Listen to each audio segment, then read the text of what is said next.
Welcome to the RotoWire Fantasy Baseball Podcast, brought to you by Pick Six, the new fantasy game from DraftKings. Use code RWPicks for $50 in Pick Six credits with a $5 deposit. I'm your host, James Anderson. My guest this week is Dustin McComas. He is a really fun dude to hang out with, really knows his baseball, but I thought it'd be a great time to have Dustin on the show because he's currently in first place overall in the NFBC Champions League Qualifier standings. So that's first place out of 201 entries, and 201 people desperately want to finish top 15 in these CLQ standings, and Dustin is in first place right now. The top 15 will be in a Champions League auction next spring in Las Vegas, which will be kind of the best of the best. You have a main event entry, which is a 15-team mixed league, a 12-team RotoWire Online Championship entry, a 12-team mixed league, and then a 50-round draft and hold, the draft champions portion of that. So those three entries kind of all go into a standings, and Dustin is leading the pack right now. So awesome season so far for Dustin. Before we get into the specifics there, man, just kind of, can you give people like a little bit of history of you with just the game of baseball? Because I know, you're not just playing fantasy baseball at a very high level, but you're the senior editor at Five Tool Baseball. So how long have you been, scouting prep baseball, and sort of how long have you been into the fantasy side of things? Yeah, well, first off, James, thanks for having me, man. This is an honor. This is a staple of my podcast rotation. As a guy that's going to a lot of high school stuff during the spring and summer, it helps me get through some drives, and always tune in every single week for things. So thanks for having me. But yeah, I've always been a baseball junkie. I used to cover the University of Texas as a reporter at a website called orangebloods.com, kind of in the explosion of the recruiting era on the internet, stuff like that. Covered their baseball team, basketball team, and everybody kind of had their hand in on football. But I was always a baseball guy, and I always wrote about it from a scouting perspective.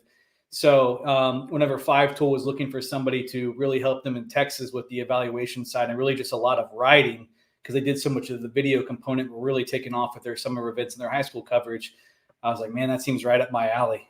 So jumped at it, and I've been there for 3 years. But I had some associate work in the past with a couple of MLB teams, kind of on the scouting side. Went to Pirates Scout School back in 2013. Actually, the year they drafted Mitch Keller and Cole Tucker.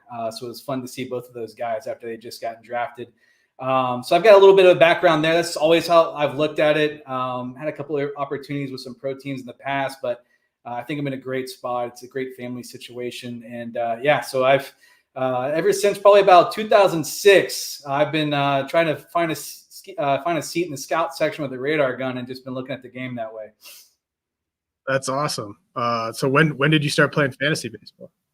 I've been playing for a long time. Back in the old ESPN days, I started playing in middle school. So I'm 38 years old. That's probably like in the late 90s. It was back when like Luis Gonzalez was going nuts with like 50 homer, 320 seasons and things like that. And playing like these head-to-head leagues. I actually finished 8th overall. I think it was like 13 years old, but all ESPN gave you back then was a shirt. Like you didn't even really get anything cool. So kind of like I kept playing, but as you probably know, it's hard to find a group of friends that'll like be hardcore into fantasy baseball. It's a grind. It's not like football where you're setting your lineups, basically once a week. So I've been playing it forever. And then I guess just through a Twitter algorithm back in 2019, it kind of zoomed me into this NFBC loophole. And I was like, what is this? Like, this sounds right up my alley, like high stakes fantasy baseball. Everybody's talking about it. They're super into it. So I did my first league in 2019 at RotoWire OC, and I got 3rd in that league. And I was hooked. Obviously, the sprint season was really weird in 2020 with the pandemic year, but did some teams then. And then kind of from there, I just kept adding a little bit more each year, an OC, then a DC and an OC, then started doing some 50s. And I did my first main back in 2022, and I got crushed in that. Actually, I got crushed in 2023 too. So it took me a couple of years to really find my footing in the main event. But I've been playing NFBC since 2019. I've just been hooked. I mean, the community of people and just the passion and just the camaraderie too. It's a really, really cool thing. Yeah, I echo all of that. And 2019 it's kind of around that time when I probably started getting competitive with the NFBC. I'd been playing a little longer than that, but yeah, I mean, it can take a couple of years for you to kind of really get a handle on things. And I mean, the caliber of the competition is just so high that there is kind of maybe a bit of a learning curve that first year, that first couple of years. But I mean, yeah, you're hitting your stride this year for sure. I haven't looked at the CLQ leaderboard very much this year because I know my teams haven't been good enough. I kind of knew that even before the season started, that my CLQ teams, for whatever reason, was my least favorite of my two main events, my least favorite of my two OCs, even my least favorite of like my 7 or 8 DCs, even though that DC team has kind of turned it around a little bit. But every time I look at the CLQ leaderboard, at least recently, you've been up at the top. And, I know you're probably, really excited to hopefully finish top 15 and be in that Champions League auction. But do you get anything for if you were to finish atop the CLQ leaderboard, or is it just kind of less of a sweat than the other 14? I think it's the latter, but I honestly don't know, and I'm afraid to ask because I don't want to jinx myself. Yeah. Like I've heard other people, oh yeah, these guys are locked to be in the top 15. I'm like, don't say anything. So I'm just going to act under the assumption that, hey, if I get something or whoever gets first place gets something, that's really cool. But really, I'm just trying to get my way and get a seat at the table there at an auction in Vegas. Yeah, I mean, that's definitely the dream. That would just be such a fun auction league to be in. So definitely hoping you can pull it off and get in there, but definitely a good, we're probably a little over 80% of the way or over 75% of the way through the season. So yeah, definitely like that 3/4 of the way mark. So it's the final stretch run for sure. So, I know these weren't your only 3 NFBC leagues this year. Did any sort of special planning go into your approach for when you knew that one of your drafts this is a CLQ draft? Did anything different go into that? Or did you just draft all 3 like you would a normal main event league or a normal online championship league or a normal DC team? Now, there's definitely some different prep that went into it besides sweating every single pick when you're on a slow clock in DC. It's amazing. You got 2 hours and you're like, oh, you're just agonizing over everything. But I definitely tried to steer myself to a little bit more of a safer approach on the hitting side.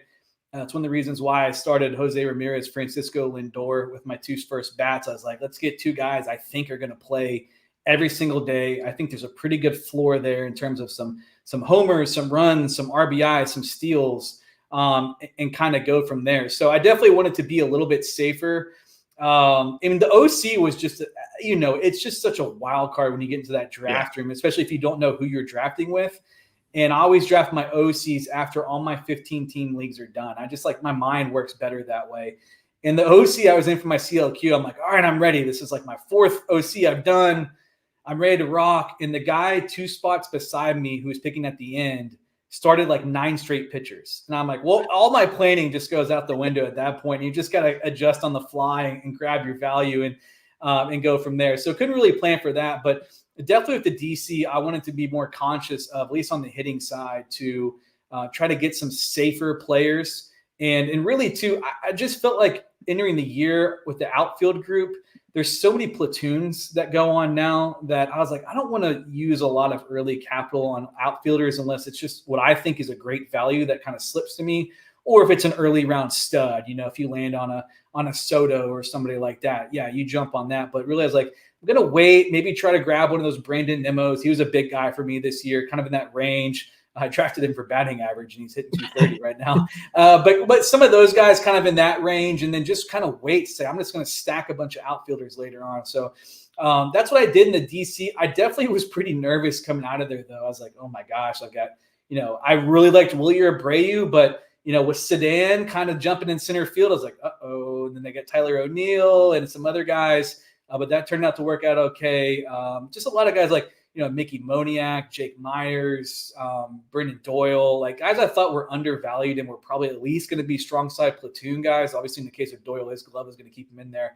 So that was definitely an approach with hitting. On the pitching side, I feel like that's my strength, is just putting in a lot of hours of really pouring into kind of those late round guys on the pitching side, guys that could potentially pop.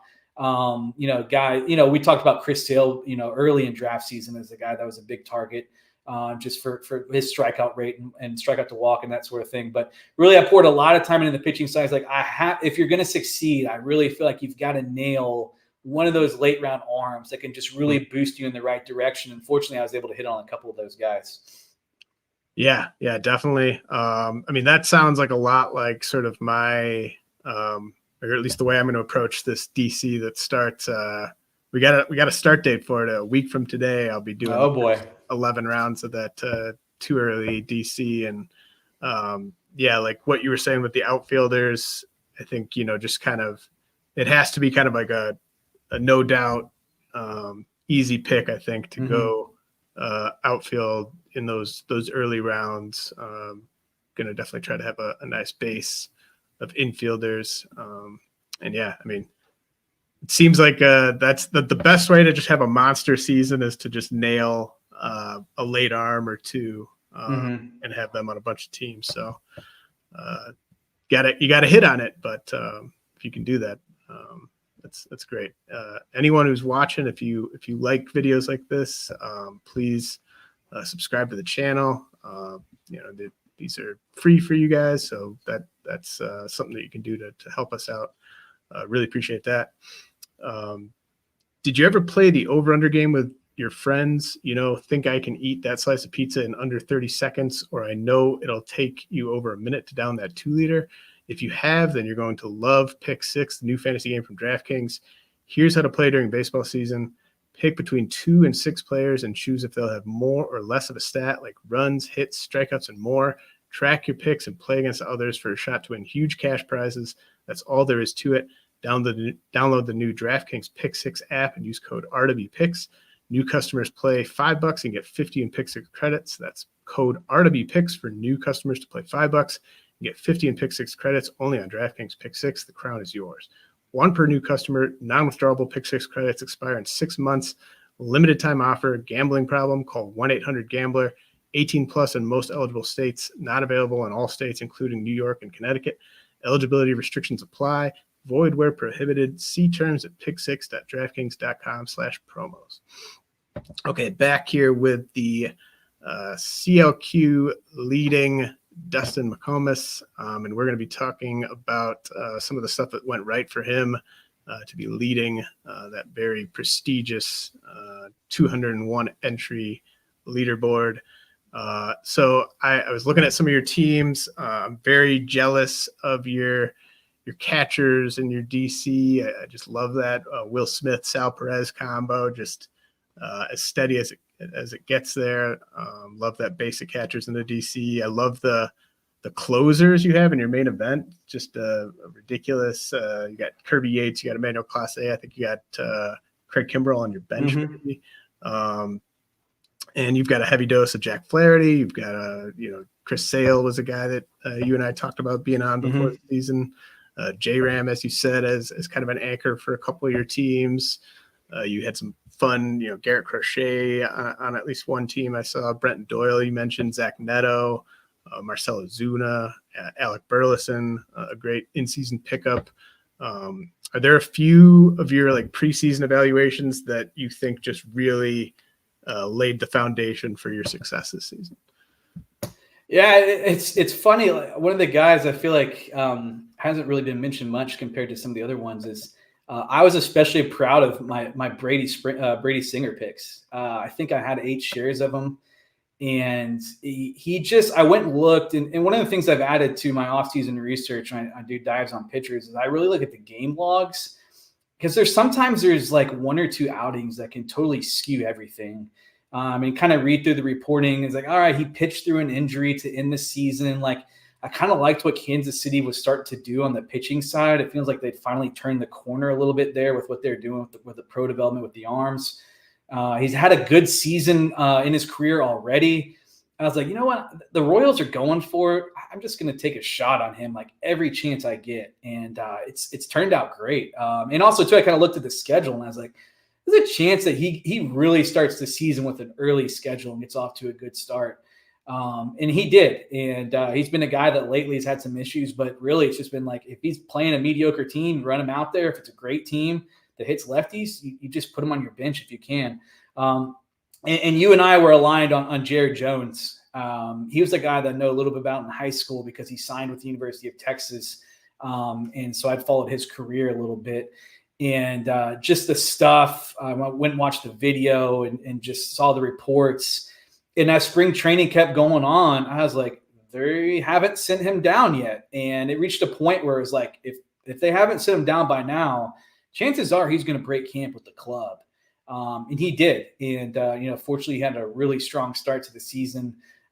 We'll see what happens the rest of the way. The Pirates have gone from like in the hunt to like out of it like pretty quickly. I'm wondering what they're going to do with him and Paul Skeens and some other guys. But that was a guy I really wanted to target. I got him both the DC and the main event team. But really, I poured a ton of time into the pitching side. There's some like Colin Ray was a guy that I ended up with in a lot of spots. Like just the way the fastball performed, there's just something about it on the shape side. That guy just didn't really hit it that well. And it's like, that guy, you can run him out there for half his starts in your DC, which is huge. If you just get those dependable arms, you can stream in and out. You can those guys are clutch for you, especially if you have some injuries on the pitching side. But really, too, I know people talk about spring training stats and kind of throwing them out the window. But, like, if there are pitchers that, like, stuff-wise look different, like Luis Hill, I remember watching that spring training outing where he, like, was blowing away the Phillies A lineup. And I was like, this stuff is different. Like, and they need a starter. Like, why don't I take some shots on Luis Hill? And that's worked out. And Jack Flaherty going to a new organization that knows what it's doing on the pitching side now. And he looked different in spring training. And a lot of the Tigers' arms, dude, I was like, well, I'm going to get Jack Flaherty and see if he can tap back into it. So really just kind of diving into the game logs and looking back if guys pitched through injuries and if there are organizational changes. And then paying attention to, like, hey, is stuff changing for a lot of these guys? Have they changed locations? Are they in a new organization, new set of pitching development eyes, that sort of thing? I think those are the kinds of guys you can capitalize on the pitching side. Yeah, man, that's a lot of good evaluations there. Do you remember where Flaherty was going? That was a blind spot for me.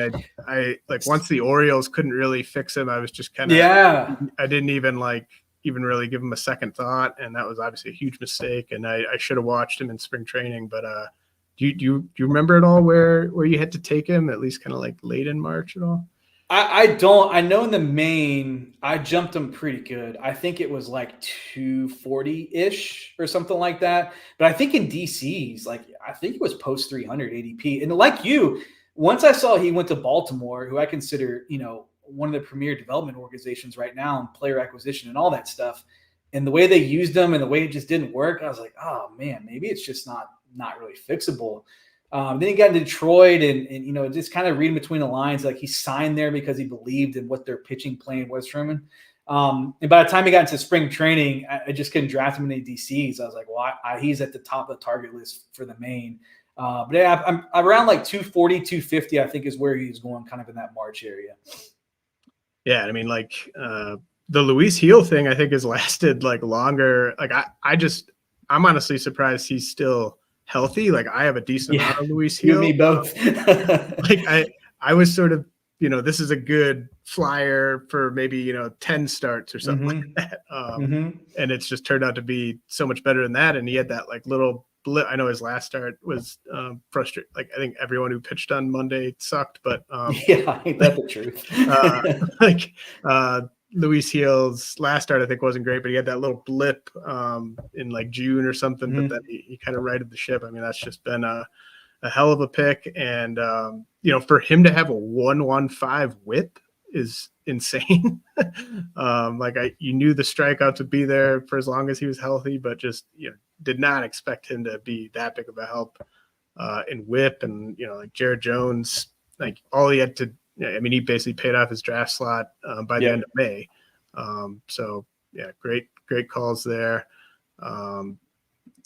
So did you like this? I know you said you spent like a ton of time prepping on the SP side to make sure you were making the right investments, especially kind of late in drafts, targeting the right guys.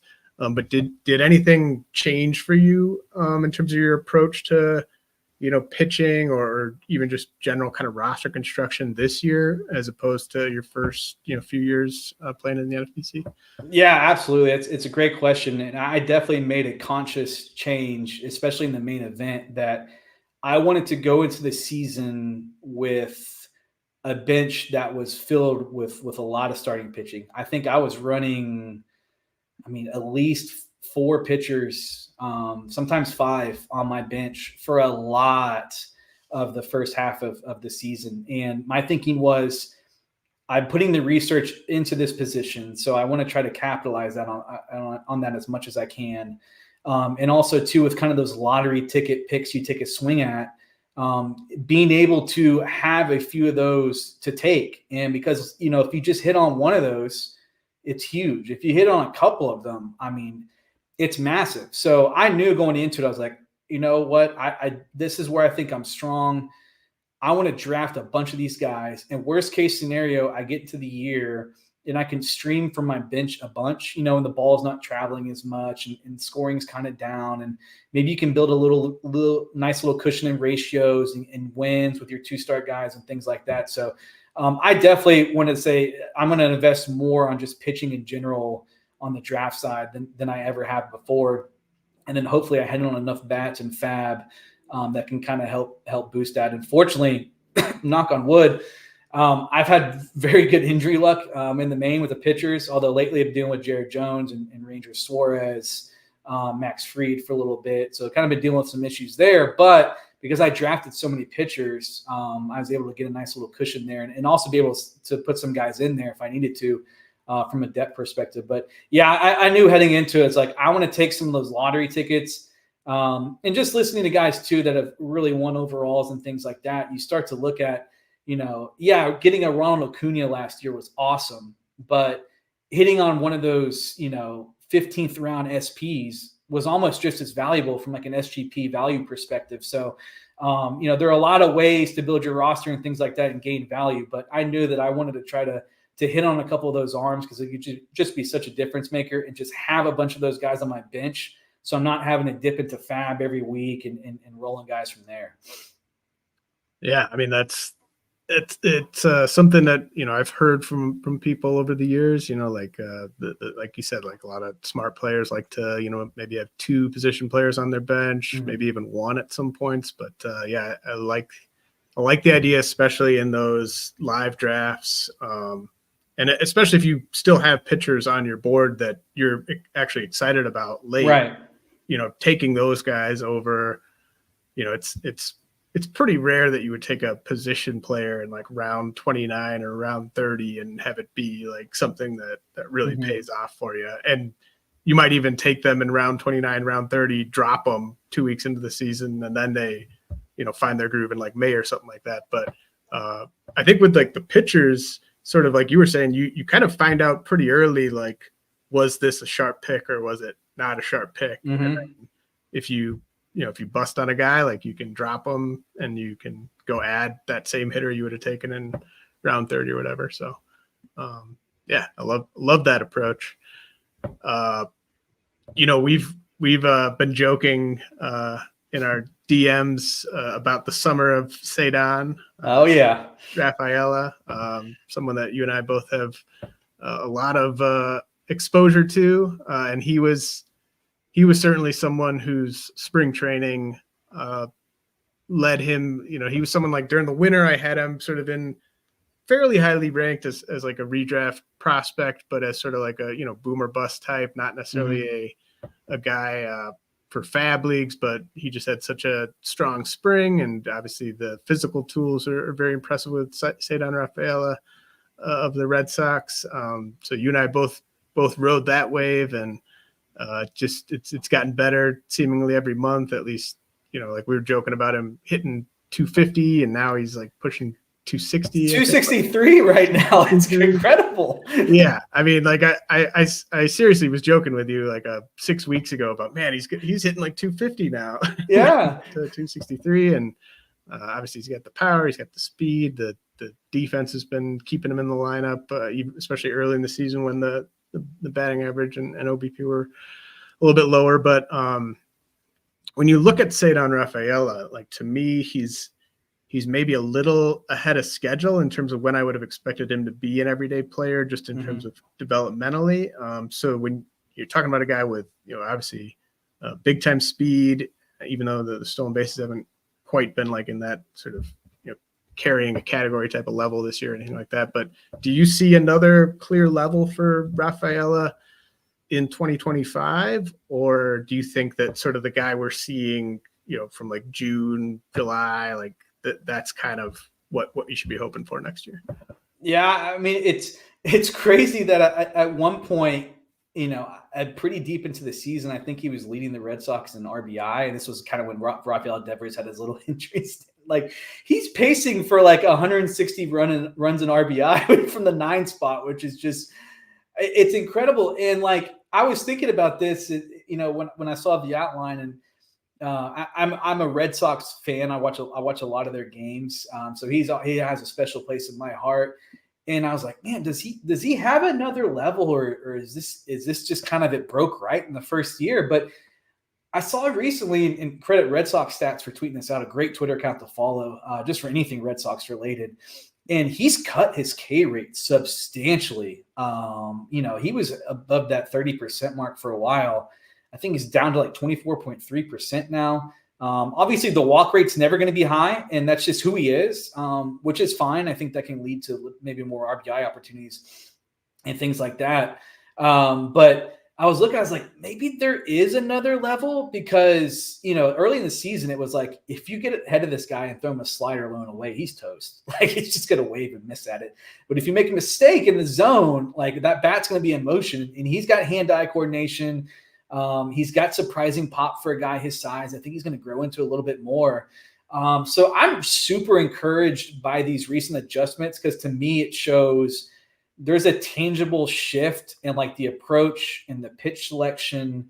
And yeah, he's not hitting as many fly balls right now, but he's hitting way more line drives. He's hitting for a higher batting average. So I think there's another level. I don't know if we're going to get that next year. It kind of reminds me in some ways of Andres Jimenez. It's like, 1 year you might get, a pretty decent amount of homers. The next year, like this year, you might not, but you get you get the stolen bases and things like that. So probably a guy you're going to ride the wave with a lot, but he's just such an exciting talent. Like, and there's real tangible changes going on. And I love betting on the guys that debut and they struggle and then they pick it back up. And for him, fortunately, he was able to do that at the MLB level, because Alex Cora just believed in him so much. I mean, one of the reasons why I liked him coming out of spring training and in the main, I was like, I'm going to draft this guy. I think they announced that like he made the team while we were in Vegas, and I was like, oh, I'm in. I'm drafting him. But Alex Cora just gushed about this guy, loved him. Like, oh, if he makes it, he's going to be our everyday center fielder. And I was like, okay, I'm filing this away. Like they want this guy to play. So like he's got that backing, and they didn't send him down, and he adjusted. And I think there's another level. I just don't know if we're going to see that level next year. I think he's going to be a guy that you ride the waves with the low walk rate and the BABIP and things like that. But at some point he's gonna pop like I think like a 25 homer, 30 steal kind of a season. It just might come with like a 230 average. Whereas there might be some years where he does, 265, 15 homers, 30 steals, but he's so talented with the glove and the athleticism that he's going to stay in the lineup. He's always going to be a guy that I want to bet on for sure. But yeah, we messaged, man, when he hits a homer, I startled my son one time making dinner at the iPad. He got into one as a bomb against the Yankees. And I just yelled, Summer of Ceddanne. And my son is just like startled. I was like, oh, okay, sorry. Yeah. I mean, you said you like guys that come up and like struggle and then kind of like right the ship. Like I love that too. I also love when guys like sort of seem to kind of figure out the game a little quicker than I was anticipating, like especially like against big league pitching, because it's such a good indicator that you're able to kind of, not get sent down, when you would have every excuse really to struggle enough to get sent down.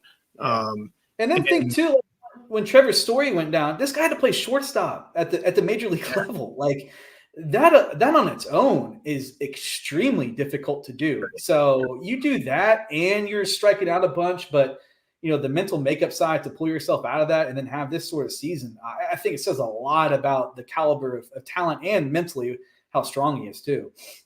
Yeah. And I mean, the shortstop, it's not his defense at shortstop isn't like the strength of his game, but like just being able to, like you said, play that position in a pinch when you're, Gold Glove caliber center fielder, just such a luxury.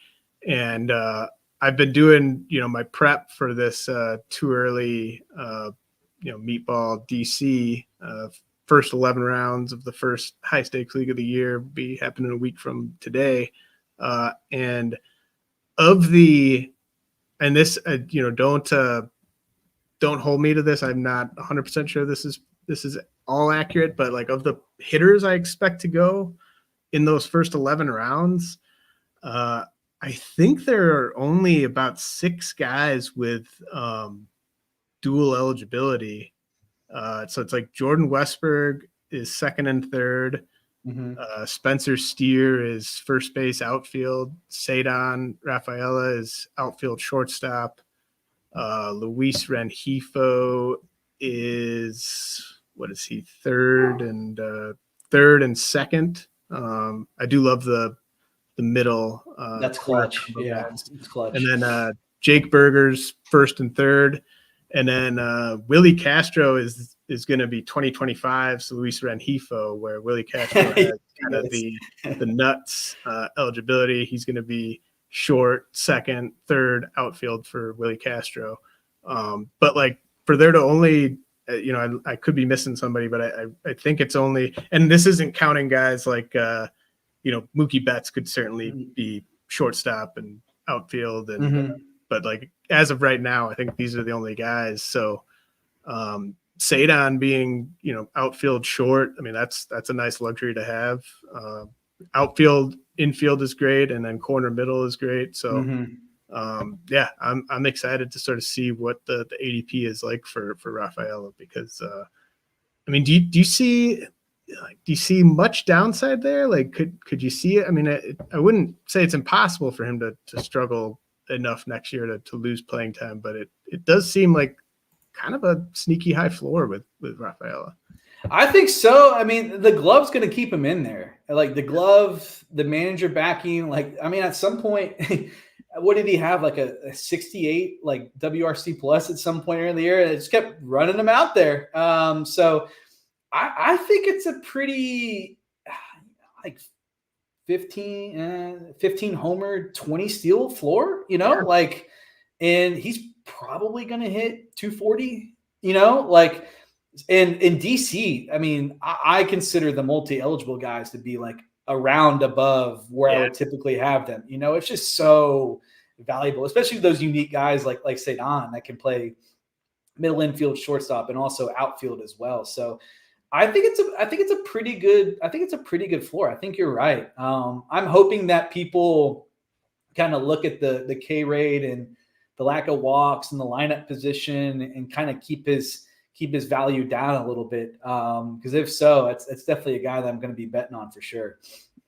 Okay. So I want to go through a few guys on your DC roster for your CLQ entry and just kind of get a sense of whether you think they're going to be, the price is going to be right again for 2025, or whether you might kind of jump ship to, another similar player with a lower price for 2025. So, okay. Chris Sale, returning easy SP1 production this year. Just awesome. Someone that's just been a huge bright spot on a few of my teams. And if you went the approach of, waiting on pitching and having Sale as your SP1 this year, that was a fantastic approach. But let's say that he is, I love the fact that he's going to be back with Atlanta. That's obviously a really great fit for him. Let's say Chris Sale is kind of going, mid-second round or something like that next year. Yeah. are you willing to take him as a second round SP1, or are you just going to be like, look, the reasons he was going, in the 80s or 90s or wherever he was going, there was a reason for that, and so now I'm going to move on to try to find this year's Chris Sale?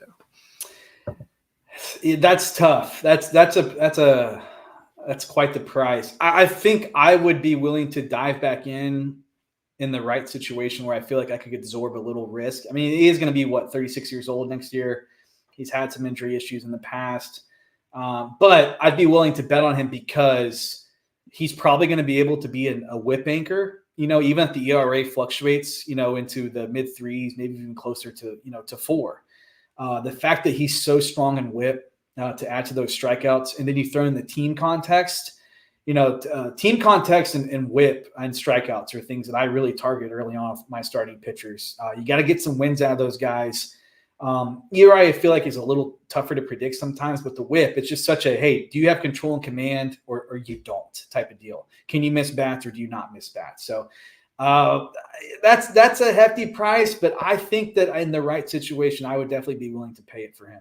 Do you think I'm overestimating the price? No, I was going to say 2-3 turn when you were talking about him. Sure. So no, I don't think so. I mean, look at where Tyler Glasnow went, right. And granted he's younger, but much more extensive injury history, similar team context, didn't even have the innings track record that Chris Sale had for a long, long time. So, and he was going kind of in that same range as well. So no, I think you're right on there. Yeah. And I mean, maybe he doesn't go mid-second in like the early DCs, but I think if he's healthy and like mid spring training, I do think it'll be absolutely mid-second for those main event leagues. Mm-hmm. Okay. Another guy that you and I both hit on this year, the big bear, Marcell Ozuna, still going to be UT only. But he was going at a massive discount this past year, where he'd obviously been wildly inconsistent over the past couple of years. So there were enough people that didn't really quite buy into what he did in the final 4 months of last season, where he was going at a huge discount. But I don't think he's going to go as high as I've seen some people speculate on Twitter, but he's coming off a year where right now he's sitting at a 301 average, 35 homers, 73 runs, 90 RBI for Marcell Ozuna, and that's in 119 games. So, that's basically first round hitter production right there. Granted, he is going to be UT only, but where do you think the price settles on Ozuna, and do you think you'd be willing to pay that price again? I'm trying to think back to where JD Martinez was going when JD Martinez was UT only. I mean, Ozuna was just such a discount. It was like every time if you looked at your SGP stuff, it was like Marcell Ozuna has been a value for 4 rounds. It's like, all right, I'll jump him in this spot now and take him here. Pick I could see him kind of going where those first catchers start going. Maybe the 60th kind of range overall. I mean, I will like him again because I feel like it's pretty bankable. It's pretty hard to get hurt when you're only a DH. So you can kind of, bank on that from the at-bat side and the plate appearance side. The power is real. I think it's a pretty good hitter's park, especially when it heats up. The lineup should be, much better next season with Acuna back healthy and, Matt Olson, who's dragging me down in my main event. I think he's going to rebound.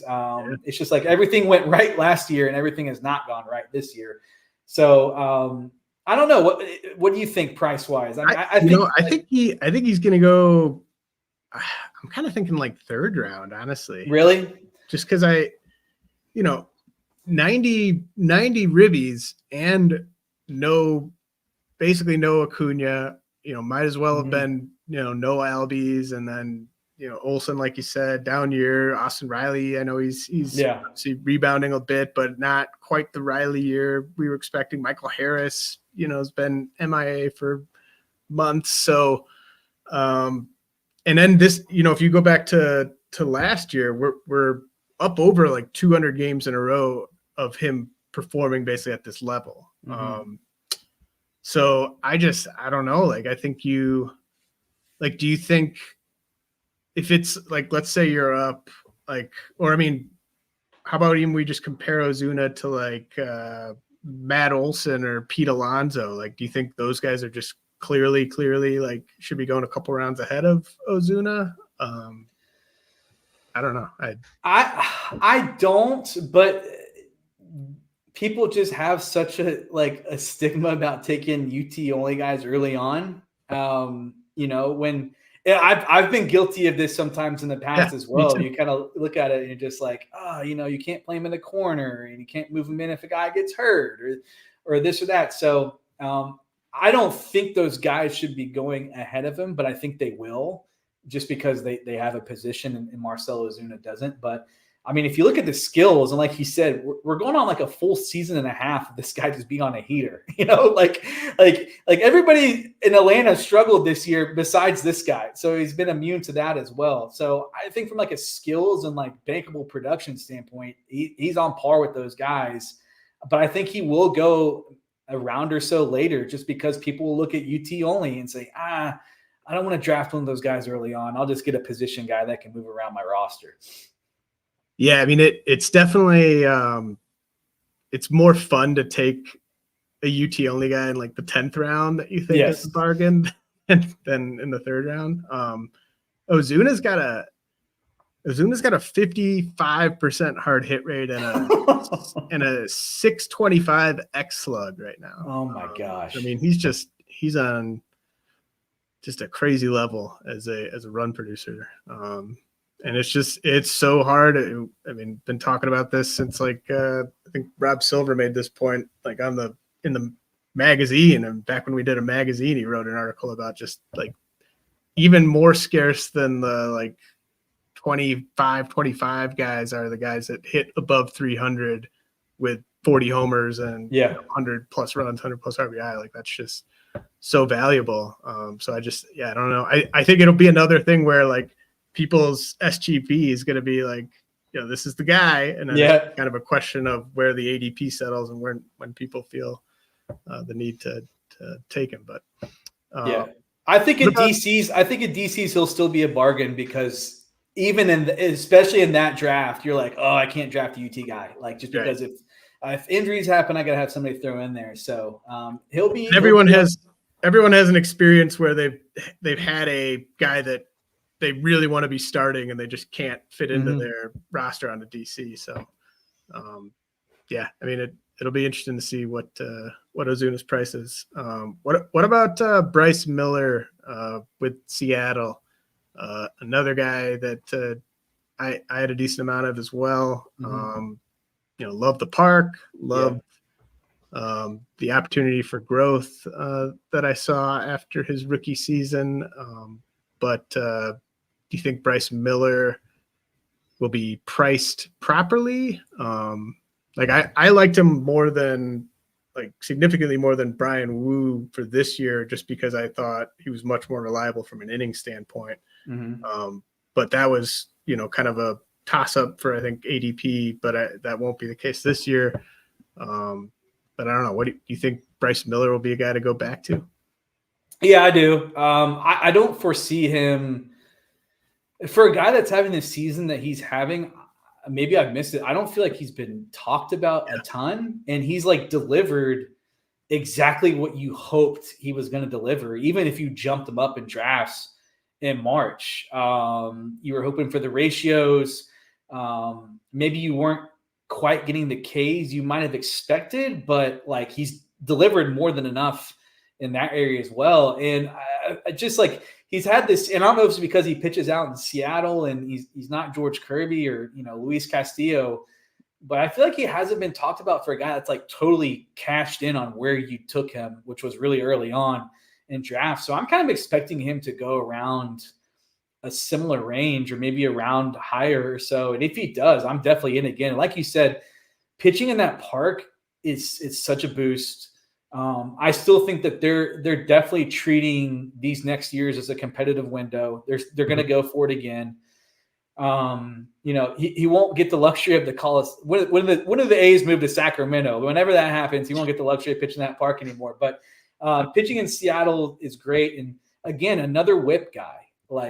I love the whip guys, and I love the guys that they have feel to pitch. Like, he's kind of similar in George Kirby. And it's like, oh, I started throwing this today. Oh, I'll start throwing a splitter. Oh, I kind of changed my slider shape. And oh, I did this. And it's like, those guys in the right organizations, you can bet on them because they're going to make adjustments. They're going to keep tinkering. They're going to keep trying to get better. They're going to add to the arsenal.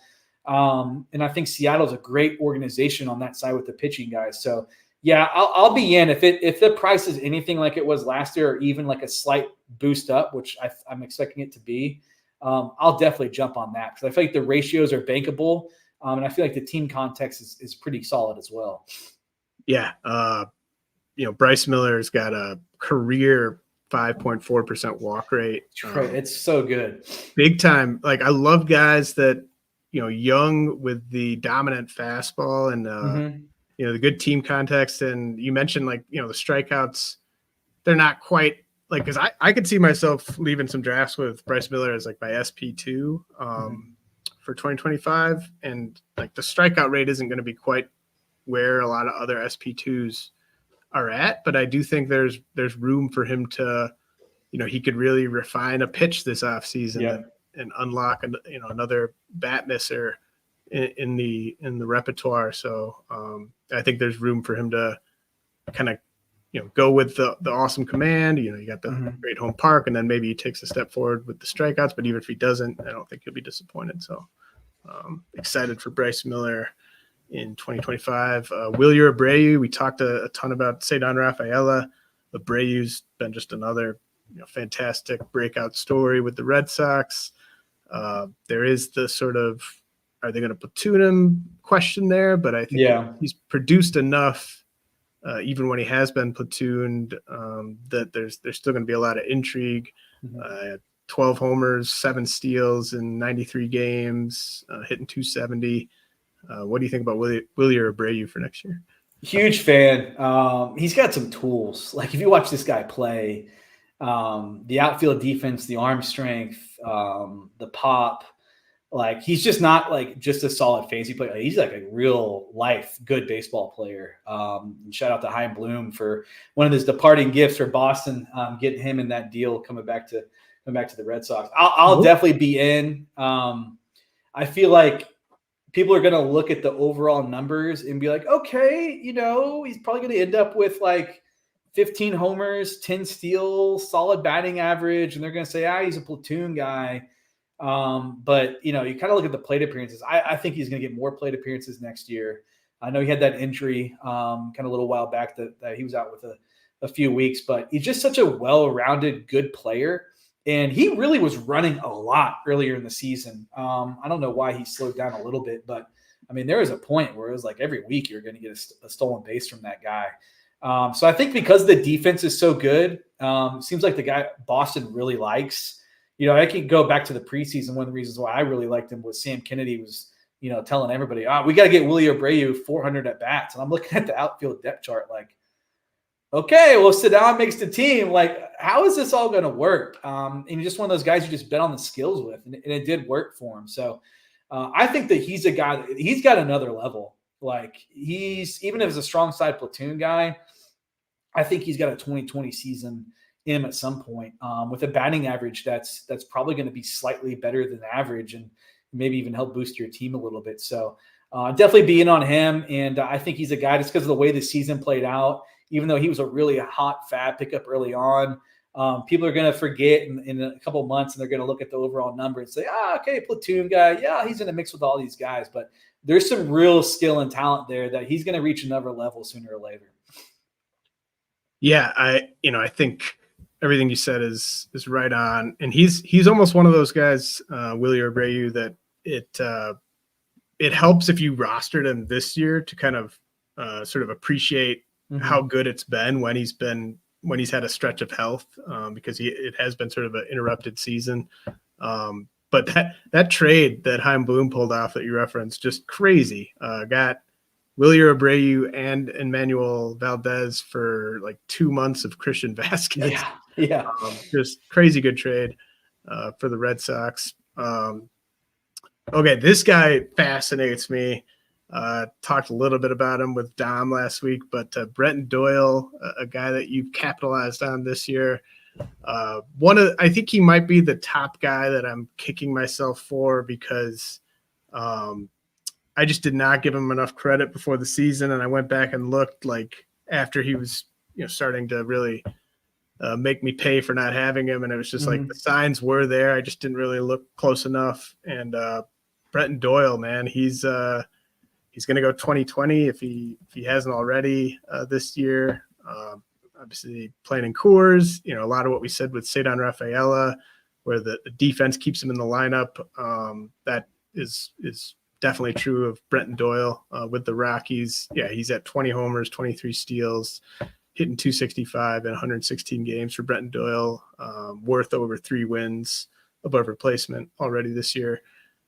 Do you think the market is going to be like too hot and heavy on him because of the 2020 season and the Coors aspect, or do you see there being an opportunity to go back to Brenton Doyle this upcoming offseason? I'm afraid it's going to be too hot and heavy based on the way everybody reacted to Nolan Jones last year. So I'm just kind of bracing myself for he's going to go hundreds of picks earlier than he did this last draft season, especially too, like with the batting average. Like I did not expect in my wildest dreams this guy was going to hit, he's hitting 264 right now.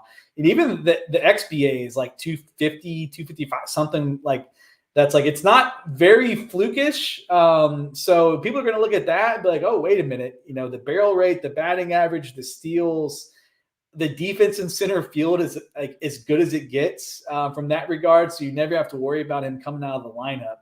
I think that I think that on the outfield side, he's probably going to be the guy from last year's ADP to this year that makes the biggest jump just because of the Coors factor and being a power speed guy that's just locked into playing time in that lineup. So yeah, just based on the way people reacted to like a quarter of a season from Nolan Jones, a full season of Brenton Doyle, I think people are going to go bananas over come draft season.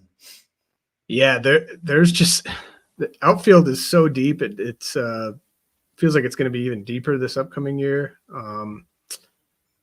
Yeah, and we were talking about like using those early picks on outfielders. I kind of think he's going to be going. Maybe not quite where Nolan Jones was going, like at the peak of his popularity in draft season, but maybe kind of where like Josh Lowe was going, kind of in that like 50s, 60s area. Yeah, that's a tough one. Kind of want to see how he finishes, but heck of a pick by you to grab him, because part of the reason he might be the guy with the biggest difference is just because of how late he was going this year. Luis Gil, Jared Jones, I think 2 very similar guys in terms of the upside they flashed this year, the workload risk, spoiler alert, I won't be taking Luis Gil or Jared Jones next week in the too early meatball mock, just because they could need Tommy John surgery or something before we even reboot the final 39 rounds. So just want to be careful and tread lightly in that specific draft. But let's say Luis Gil and Jared Jones are both healthy come March. Do you think the price will be right? Or do you think there'll just be too much excitement for those guys? I think there'll be too much excitement for those guys, especially with Luis Gil, just because of the team context. People are going to say, the Yankees and, the whip that he was able to produce last year and, the strikeout numbers and things like that. Jones will be a fascinating one, especially if the Pirates, decide, hey, you know what? It might be another start or two at the bigs and we're falling out of this. Let's just shut you down.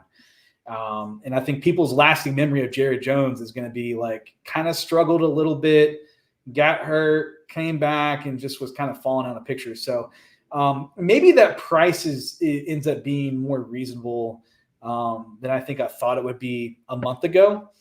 And if so, that may be something I look into. I kind of think back to, like, even though Mitch Keller had the season he had last year, I felt like his price was pretty reasonable. Kicking myself, I didn't really get him anywhere because I was like, I don't really see much he can add to his arsenal. They're losing Austin Hedges. I think their catching is going to be terrible. Yeah. I'm not going to draft him. And he's crushed, I think, where he was going to draft. So, but Jones being the bigger prospect name, maybe he lingers up more than I think, but I don't know. I think Luis Hill, though, like you said, like, I'm shocked that he's still in the rotation. Like, I was hoping to get just like 100 good innings with a lot of strikeouts, and pray the ERA is fine and the whip doesn't kill you. Like, if you would have told me on my DC team that Luis Hill had a 115 whip and Chris Bassett had like a 145, I would have just looked at you sideways like, wait a minute. That's not what I drafted those guys for. But I think the way he's finishing, his price is going to be too rich for me. But I think Jared Jones, I think that, the way the season ended, I think people might be a little bit more tepid and just try to find the next Jared Jones as opposed to, pushing him way up draft boards. Yeah, I do think I don't know if like the high stakes market is necessarily as buzzing about Jones as like like in dynasty leagues. Just I think there's still a bit of a bias with the Pirates. I think that's getting shed, like, with Jones this year and with Keller and Skeens. That's maybe getting shed a little bit, but I do still hear people like questioning the Pirates development, even though they've become one of the better pitching development orgs, I think. So I could see, especially like you said, if he doesn't get to come back and finish strong, people will be questioning the workload and stuff. I do think, as much as I love Jared Jones long term, I mean, he is still a very sort of high risk pitcher for Tommy John, just given how hard he throws, given how young he is. He doesn't have TJ on the track record yet, so kind of almost seems like he's due for that one. But be interested to see what the price is on Jared Jones. But Luis Hill, I think the Yankee tax. I just, he probably will be going a little bit too high for the risk there. Yeah. I hope people kind of keep knocking the Pirates on the development side, because there will be one pitcher that I'm going to try to take everywhere from there. And he's not currently with the big league club. I know you're a big fan as well, but if you're in a draft with me next year, you better have Bubba Chandler higher than where he's going at ADP, because I'm all aboard that train next year for sure. Yeah, I think Bubba Chandler, I mean, he could just be like next year's Jared Jones, where he just wins a spot in camp. I mean, I think Thomas Harrington is a good DC target next year with them as well. Like, I think, people are very, very excited about Zebby Matthews, rightfully so. I think Thomas Harrington is basically Zebby Matthews without the same type of price tag. So, I mean, the Pirates, it's a new they're good. Like, I'm not going to shy away from them. And like the catching aspect that you mentioned, that scared, like, once Jones is price, because I got all my Jones is basically DC Jones. I don't have any Fab League Jones, just because the price started going up, and I was just too scared of like the catching situation and the injury risk. But Joey Bard and Andy Rodriguez, I think that'll be fine next year. So. How about Jake Myers? Like, another guy, like, I don't hear many people talking about Jake Myers. I like a lot of what I'm sort of seeing. I don't have any Jake Myers, unfortunately, but I think he's kind of a sneaky, like, he's been worth 2 wins above replacement this year. I don't know. I think he could be a sneaky pick next year. Do you think he could be like a little bit of an underrated option if you go with that weight on outfield approach? Absolutely, especially the way he's kind of hit a slide recently. His strikeout rate's kind of jumped up a little bit, but he still plays every day, and his defense is so good. He had a stretch where he was just really hitting the ball hard, like hard hit rate just kind of jumped, and I was able in my main to kind of get in a week early, just because, being in Texas, you hear a lot about the Astros, and I just knew that, like, they kept talking about Jake Myers as his defense and center field. And I was like, well, if he starts hitting a little bit, they're going to run him out there every single day. And sure enough, that's what he did. So, yeah, I think that even though he's on my main bench right now, and I kind of need to get him to get going, I'm a little okay with the recent developments because I think he's going to be a prime DC target next year. Because, people are going to say, oh, Kyle Tucker and, what happens with Chas McCormick and some of these other guys. But I think that, 15 homers, 15 steals, play every day. I think he's a little bit better than what he's like a 230 hitter right now. I think he's probably more like a 240s kind of guy, but get those at bats at that where he's probably going to go in drafts with a little power, speed, and a good lineup. I think that's going to be another prime target in DC season because unless something really changes, I'm just going to adopt the same approach with outfield. Like you said, it could be even stronger next season with just kind of those guys that are in that middle to bottom tier kind of players and, upside home run stolen base kind of guys. Yeah, I agree with all that. How about anyone you drafted, anyone you kind of loaded up on this year who hasn't been as good, whether someone you dropped or someone you just have been rostering despite wanting to drop them, but like someone that you think you'll be back in on next year that you might have been a year too early on this year? Well, I can tell you I will not be drafting Gleyber Torres next year. Because like I'm sitting there with my CLQ strategy, like we said, like I wanted to steer myself towards the guys I thought were dependable to kind of give you across the board or really just carry you in one area. And he was a main second base target for me. I got him in my 2 of my 3 CLQs. And it's like 27 years old, heading to free agency. He's either going to lead off or hit like 5th for the Yankees. Like you couldn't ask for on paper a better situation, especially for where he was going in drafts. And it's like, worst case scenario, this guy hits 250 with 20 bombs and 10 plus steals and either a ton of runs or a good amount of runs and a good amount of RBI. And it's just like, and I watch him too. And it's just like, it doesn't jump off the page like at all, like the bat speed, the hitting, like the defense, it's just like, it's kind of been regression across the board, not just on the fantasy side. So, unless he's like a massive discount next year, I don't foresee that. I did a pretty good job of kind of spreading the wealth for the most part in drafts. I don't know if there's like a guy that like really struggled. Well, just quickly on Gleyber, like I was right there with you. I've got Gleyber on. I've somehow got him on my best team, a main event team, and but I've also got him on my one NFBC auction team, so obviously I wanted him there. And did he know he was in a contract year? It seems like he's got a bad agent or something. Because and I know people say, "Oh, he got hit by the pitch early on in the year," and like maybe that lingered for a long, long time. But if you just watch him, I mean, he's cost himself so much money. Like I gotta think there's zero chance the Yankees will try to bring him back just out of the way that's played out.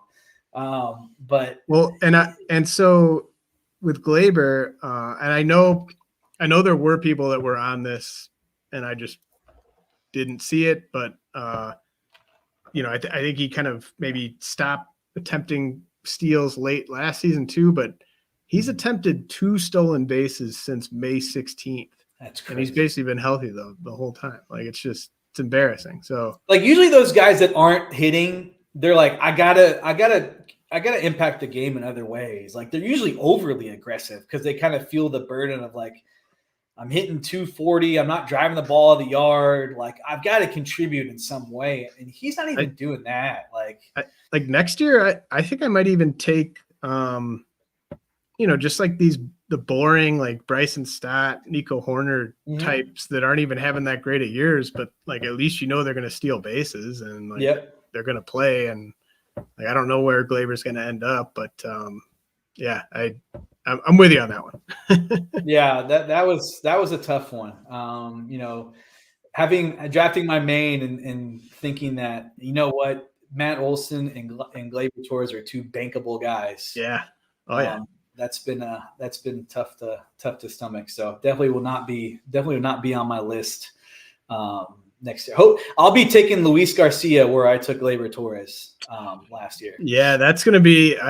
I wonder how aggressive people are going to get with Luis Garcia. I guess if you want to find him on like Fangraphs, it's Luis Garcia Jr. But he's just having the year that like everyone.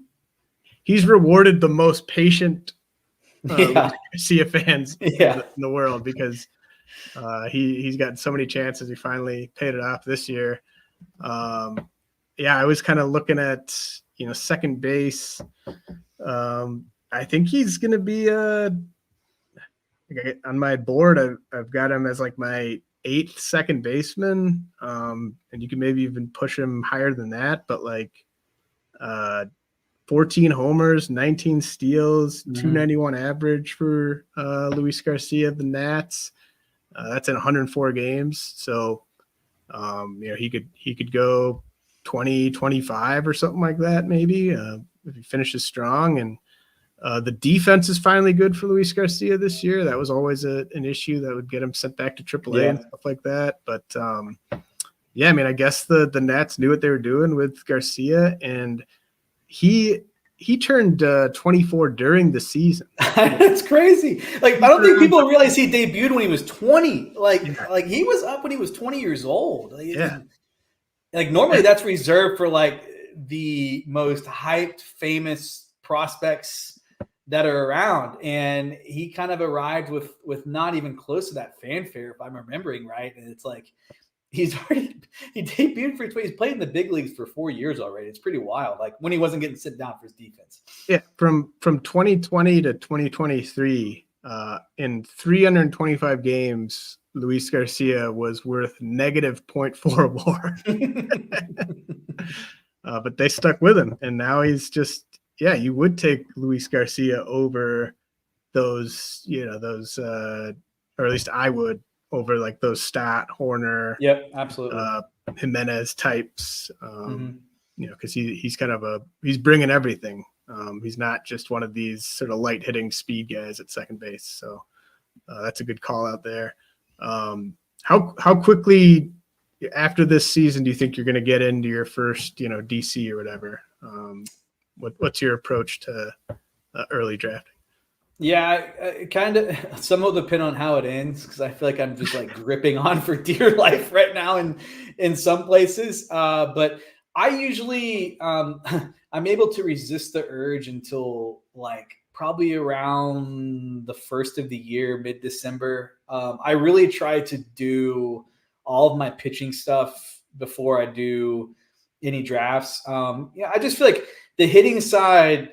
A lot of it's playing time. Yeah, some guys' skills might change and, guys might be declining a little bit, but there's not really a whole lot you could do on the hitting side. Like even if you go to Driveline and add 3 miles of bat speed, like it doesn't guarantee there's like a big boost coming in that regard. So I often just kind of wait for the projections to come out. I know Steamer comes out pretty early, but on the hitting side, I kind of lean on those and then kind of just dive into the guys I like my positions as I start getting the drafts and feel it out. But I won't do a draft until I'm done with all my pitching research, which it takes a long time.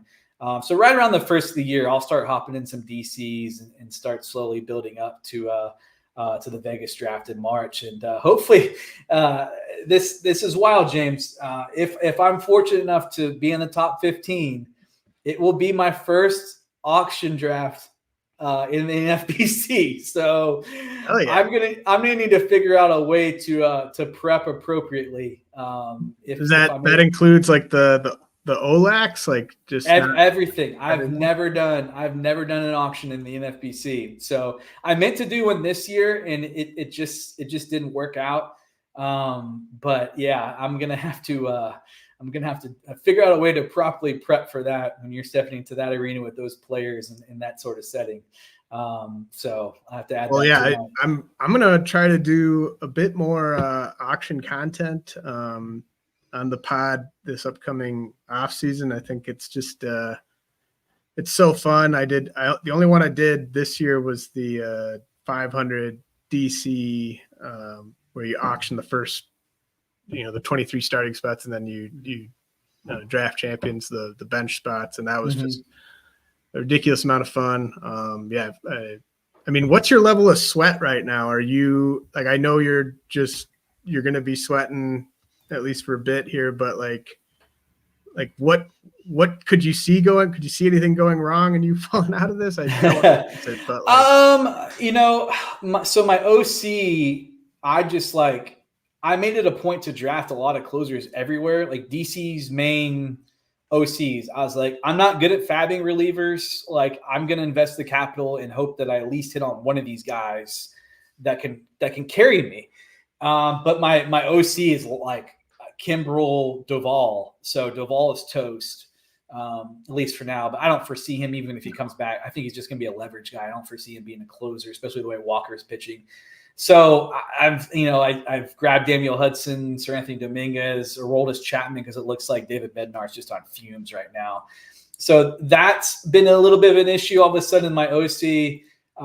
My main, I just built up such a great pitching start, but Max Fried was hurt for a while. Ranger Suarez still on the IL. Jared Jones still on the IL. Garrett Crochet, whatever is going on with him. It's like, should I cut Garrett Crochet? Like, almost did this week. And I was like, I'm going to give it one more week just to see what it looks like.